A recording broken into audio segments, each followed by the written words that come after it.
नमस्कार बच्चों, कैसे हैं आप लोग। आशा करते हैं अच्छे से होंगे और आपकी पढ़ाई भी बहुत ही अच्छे से चल रही होगी। बच्चों, आज जो हम लोग लेसन करने वाले हैं वो है त्रयोदशः पाठः। त्रयोदशः पाठः है और यानी कि 13वां लेसन है ये, और 13वां लेसन है। और वीरो अभिमन्यु, ये क्या है, शीर्षक है इसका। पहले तो हम सबसे पहले आप प्रश्न यही उठता है कि वीरो अभिमन्यु में ये कौन सी संधि हुई है भाई। तो वीरो अभिमन्यु में तुरंत हमें बता दीजिए। देख लीजिए, अवग्रह आया है और आगे ओ की मात्रा है, तो क्या हो गया, पूर्व रूप संधि। क्या हो गया बच्चों, ये जो वीरो अभिमन्यु है इसमें कौन सी संधि हुई है, पूर्व रूप संधि हुई है।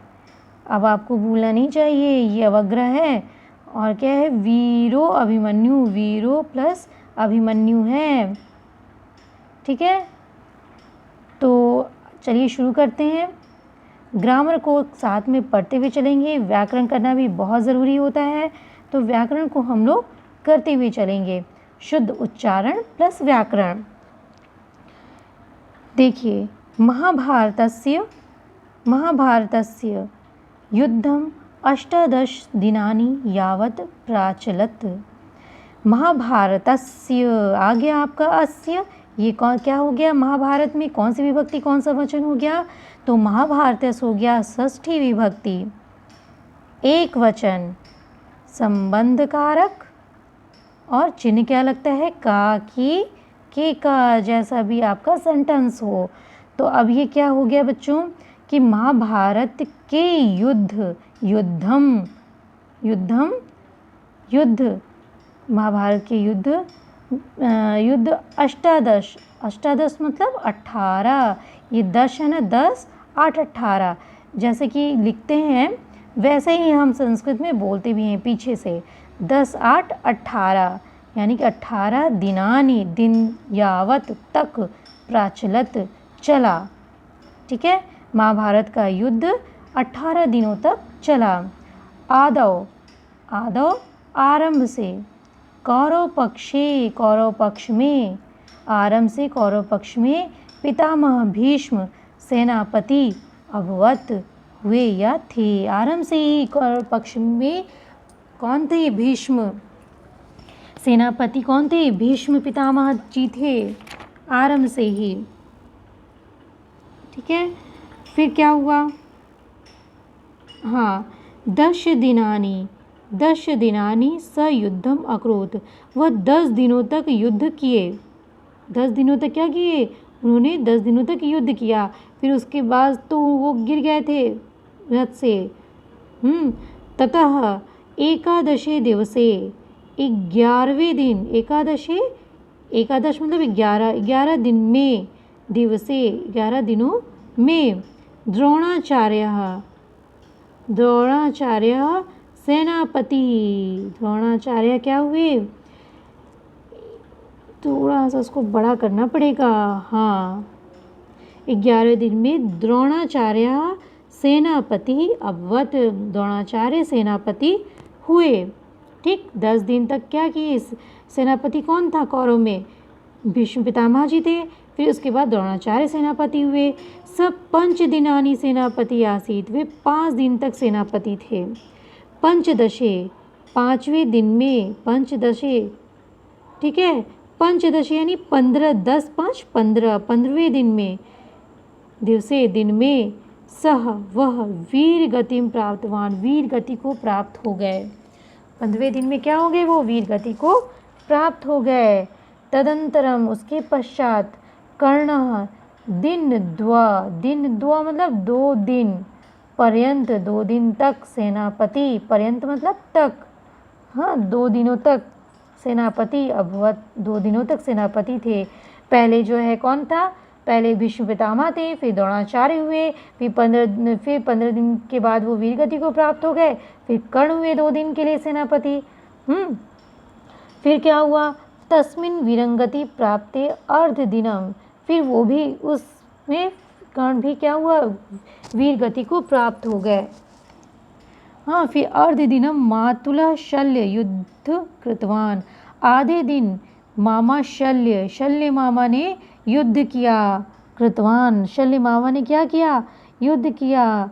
कृत में शानच प्रत्यय का प्रयोग किया है, प्रयोग हुआ है इसमें, ठीक है। तो क्या हो गया? 2 दिनों तक शल्य मामा ने युद्ध। ये आपको थोड़ा सा बस प्रस्तावना बताया जा, प्रस्तावना कह लीजिए कि आपको पूरा सारांश बताया जा रहा है स्टार्टिंग में। हाँ, फिर जो है फिर क्या हुआ? शल्य मामा ने आधे दिन युद्ध किए शल्य मामा। शेष में मतलब शेष बचे दिनों में, शेष दिनों में भीम दुर्योधनयोः गदा युद्धम अभवत। और शेष बचे दिनों में भीम और दुर्योधन का गदा युद्ध हुआ, ठीक है। ये 18 दिनों तक युद्ध चला इस तरह से। ये उन्होंने बताया कि 18 दिनों का युद्ध कैसे चला। अब क्या हुआ फिर उसके बाद? फिर उसके बाद हुआ कि इस ऐतिहासिक महायुद्धस्य त्रयोदशे दिने यदा अस्य ऐतिहासिकस्य महायुद्धस्य त्रयोदशे दिने यदा द्रोणाचार्यः कौरवपक्षस्य सेनापतिः आसीत्। इस ऐतिहासिक महायुद्ध के, ठीक है, महायुद्ध का विशेषण क्या है? ऐतिहासिक है। तो इसमें जो विभक्ति और वचन लगा है वही इसमें भी लगेगा। हाँ, तो ऐतिहासिक महायुद्ध के त्रयोदशे यानी कि 13वें दिन में, त्रयोदशे दिने, दिन का ही विशेषण है ना त्रयोदश, तो इस वजह से जो विभक्ति वचन इसमें लगा है वही विभक्ति वचन इसमें लगेगा। तो त्रयोदशे दिने, 13वें दिन में, यदा जब द्रोणाचार्य कौरव पक्ष के सेनापति थे। 13वें दिन में जब द्रोणाचार्य कौरव पक्ष के सेनापति थे, तदा तब दुर्योधन स्वविजयाय, क्या आया यहाँ पे? स्वविजयाय आ गया। कौन सा उच्चारण आया? आय का उच्चारण आया। और आय का उच्चारण आएगा तो हमने आपको क्या बताया था कि वहाँ पे हो जाएगी आपकी चतुर्थी विभक्ति एक वचन, और कौन सा कारक? संप्रदान कारक, और चिन्ह लगता है के लिए। चिन्ह क्या लगता है बच्चों? के लिए। तो अपने विजय के लिए द्रोणाचार्यम अतितराम प्रार्थितवान। तो तब दुर्योधन ने अपने विजय के लिए द्रोणाचार्य से अतितराम प्रार्थितवान, अत्यंत प्रार्थना की। अतितराम प्रार्थितवान, अत्यंत प्रार्थना की। द्रोणाचार्य अकथयत, द्रोणाचार्य ने कहा, द्रोणाचार्य जी ने क्या कहा? जब दुर्योधन ने प्रार्थना की तो द्रोणाचार्य ने कहा, यदि अर्जुनः युद्धे कदाचित् सन्निहितं न भवेत्, यदि अर्जुन युद्ध में कदाचित् कभी भी सन्निहितं न भवेत्, सम्मिलित न हो, सन्निहितं मतलब सम्मिलित न हो, उसके पास भी न हो, न भवेत्, तदा तब नूनम निश्चय ही तव निश्चय ही तव तुम्हारी, तव मीन्स तुम्हारी, जयो भवेत, जय होगी, विजय हो। यदि जो है युद्ध में अर्जुन कदाचित कभी भी सन्निहितम पास में न हो, कभी भी पास में ना हो, कभी भी सम्मिलित ना हो, तो क्या होगा? निश्चय ही तुम्हारी विजय होगी। इति श्रुत्वा, यह सुन करके, ऐसा सुन करके, इति श्रुत्वा, ऐसा सुन करके। अब ये देख लीजिए क्या आ गया? श्रुत्वा, ये हो गया आपका श्रु और प्लस त्वा। श्रु धातु में त्वा प्रत्यय, श्रु में सुनना, त्वा लग गया प्रत्यय तो सुन करके, ठीक है। श्रु धातु में त्वा प्रत्यय लगा है, तो ऐसा सुन करके दुर्योधन पक्षीयः संशप्तक नामकः वीरवरा अर्जुनम युद्धाय आहूय अन्यत्र दूरम नीतवन्तः। यह सुनकर के क्या हुआ? यह सुनकर के बच्चों दुर्योधन पक्ष के एक संशप्त नाम का व्यक्ति था। संशप्त नाम के वीरों में वीर अर्जुन को युद्धाय युद्ध के लिए, देख लीजिए इसमें चतुर्थी एक वचन का प्रयोग है, संप्रदान कारक है, युद्ध के लिए आहूय बुला करके, अन्यत्र, अन्यत्र मतलब अन्य जगह पर, अन्यत्र मीन्स अन्य जगह, अन्य जगह, दूरम दूर, नीतवंतः ले गया, नीतवंत मतलब ले गया, अयमेव अवसरः इस ही अवसर पर, अयमेव, अयम प्लस एव लगा है ना, तो अयमेव हो गया इस ही अवसर पर, इति मत्वा यह ऐसा मानकर, मत्वा मीन्स मानकर, द्रोणाचार्य चक्रव्यूह, द्रोणाचार्य चक्रव्यूह रचितवान, द्रोणाचार्य ने चक्रव्यूह रचा। द्रोणाचार्य क्या किए? एक चक्रव्यूह रचे। जब अर्जुन दूर चले गए तो द्रोणाचार्य ने यह मान करके, यही अवसर है यह मान करके क्या किया? चक्रव्यूह रचा। कैसे चक्रव्यूह रचे? यस्य भेदनम, इस जिसको भेदना, पांडव पक्ष में को अपि कोई भी, अर्जुन आदन्य, अर्जुन के अलावा, आदन्य अर्जुन के अलावा। अब इसको विच्छेद करेंगे तो इसमें कौन सी संधि हो जाएगी? दीर्घ संधि। अर्जुन प्लस आदन्य, अर्जुन के अलावा, न अजानत, कोई नहीं जानता था, न मीन्स नहीं, अजानत में जानता था, लंग लकार का प्रयोग किया गया है। तो इस जो चक्रव्यूह उन्होंने रचा, इसको भेदना, इसको तोड़ना पांडव पक्ष में अर्जुन के अलावा कोई भी नहीं जानता था। अब अर्जुन दूर चले गए थे, तो फिर क्या हुआ? दूर जाके लड़ रहे थे, तो फिर क्या हुआ कि महाराजों, ये बहुत छोटा है तो इसको हम थोड़ा सा बड़ा करके हम लोग देखते हैं। हाँ, तो कह रहे हैं महाराजो युधिष्ठिरः, महाराजो युधिष्ठिरः अत्यंतम उद्विग्नो अभवत्। महाराजा युधिष्ठिर अत्यंत उद्विग्न हुए, विचलित हो गए। उद्विग्न मतलब विचलित हो गए, अभवत् मतलब हो गए। तदानीम, उस समय, उसी समय, अर्जुन पुत्र अभिमन्यु, अर्जुन का पुत्र अभिमन्यु, युद्ध क्षेत्रम, अर्जुन पुत्र अभिमन्यु युद्ध क्षेत्रम, थोड़ा सा इसको छोटा करना ही पड़ेगा। हाँ, तदानीम, उस समय, अर्जुन पुत्र अभिमन्यु युद्ध क्षेत्रम प्रति प्रस्थितः, उस समय अर्जुन पुत्र अभिमन्यु युद्ध क्षेत्र के में, युद्ध क्षेत्र की ओर प्रस्थान किया, प्रस्थित मतलब प्रस्थान किया। यतः स चक्रव्यूह भेदनम विधिम अजानत, जो वह, स मीन्स वह, यत मीन्स जो वह चक्रव्यूह को भेदने की विधि अजानत जानता था। वह चक्रव्यूह कोई नहीं जानता था पांडव पक्ष में, लेकिन अभिमन्यु जानता था चक्रव्यूह को भेदने की विधि को, क्योंकि जब वो गर्भ में था तो अर्जुन की पत्नी ने, उन्होंने ये सुन लिया था कि जो है कि चक्रव्यूह को कैसे उन्होंने सपना देखा था। तो ये ऐसा भ्रांति है या फिर ऐसा हुआ होगा कि उन्होंने ऐसा सुना था या उन्होंने ऐसा सपना देखा था, तो वही चीज़ चक्रव्यूह जो है उनको नज़र आई। तो ये चक्रव्यूह को भेदना जानते थे, अर्जुन के पुत्र चक्रव्यूह को भेदना क्या करते थे? जानते थे। तो इन्होंने युद्ध में प्रवेश किया, अभिमन्यु ने युद्ध में प्रवेश किया। किंतु चक्रव्यूह द्वारे, चक्रव्यूह के द्वार में, स्वपितृश्वसु मतलब क्या होता है? पिता की बहन।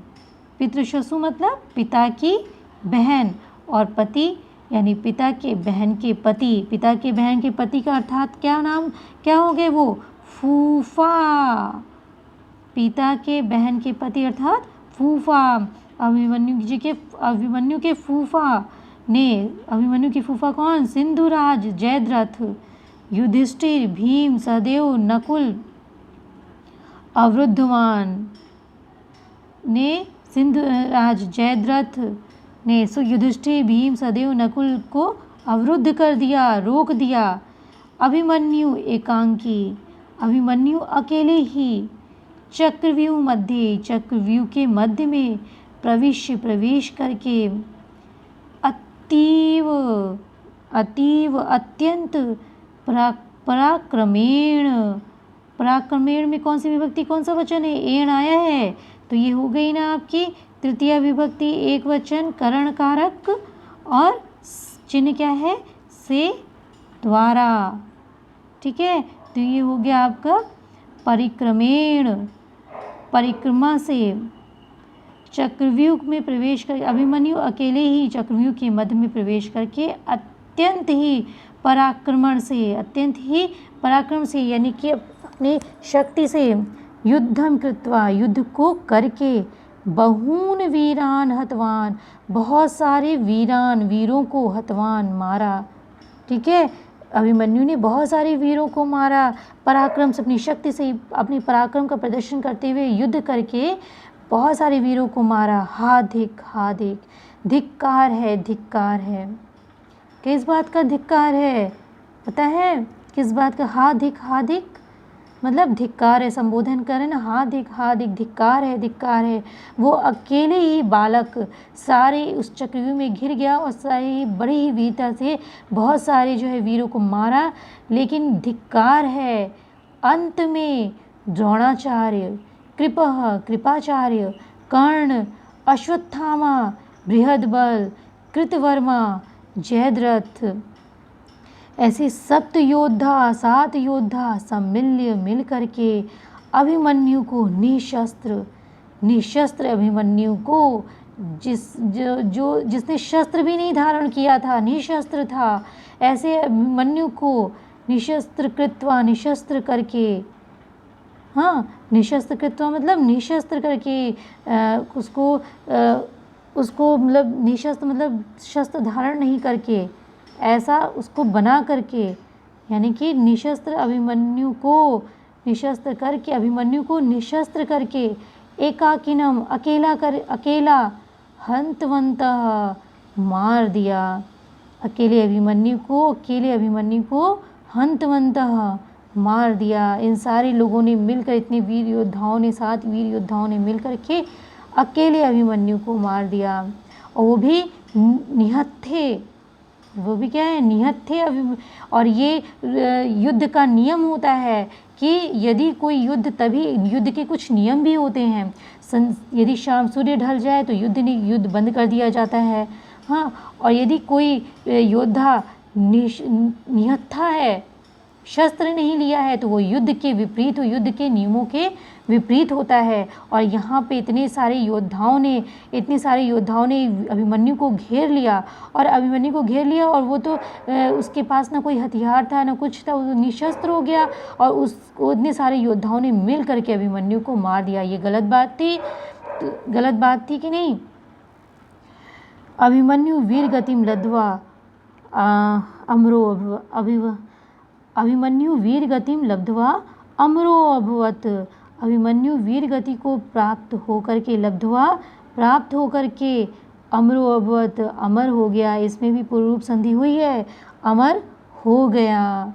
ठीक है, अब ये देख लीजिए बच्चों कि उसके बाद तो जब अर्जुन को पता चलेगा, तो ये नहीं कि वो अभिमन्यु के जो है शरीर पर, अभिमन्यु की लाश पर शोक करेगा। वो बस शोक उसको इस बात का होगा कि उसके पुत्र मरा, वीर गति को प्राप्त हुआ, ये बहुत अच्छी बात है। लेकिन अभिमन्यु को मारा गया, वो भी निहत्थे अभिमन्यु को मारा गया, ये बहुत गलत बात है, जिसका बदला तो अर्जुन लेंगे ज़रूर। और वो उन्होंने लिया भी। अच्छा, वो तो हो गई आपके साहित्य की बात, और ये चैप्टर आपका हो गया फिनिश। और इसका जो शब्द अभ्यास है उसको हम आगे वीडियो में करेंगे। और इस क्लास को उम्मीद करते हैं आप लोग पसंद किए होंगे, आपको अच्छी लगी होगी। यदि आपको ये क्लास अच्छी लगी हो और इसको लाइक और सब्सक्राइब तो बनता है, ज़रूर करिएगा और अपने दोस्तों को भी शेयर करिएगा, ठीक है। यदि आपने एक बार सब्सक्राइब कर लिया तो कोई तब तो हो गया, और यदि आपने सब्सक्राइब नहीं किया है तो उसको सब्सक्राइब ज़रूर कर लीजिएगा, ठीक है। और अपने दोस्तों को भी ज़रूर से शेयर करिएगा कि जो है इसमें आएँ इस चैनल पर और आकर के जुड़ें और पढ़ें, ठीक है। और इसमें जितने भी व्याकरण आए हैं और जितने भी टफ वर्ड्स आए हैं उसको आप ज़रूर नोट आउट करिएगा और एक बार पुनः पढ़िएगा, जिससे कि आपको ये चैप्टर अच्छे से तैयार हो जाएगा, ठीक है बच्चों। और अंत में मैं जो अक्सर बोलती हूँ कि हमेशा हंसते रहिए, मुस्कुराते रहिए।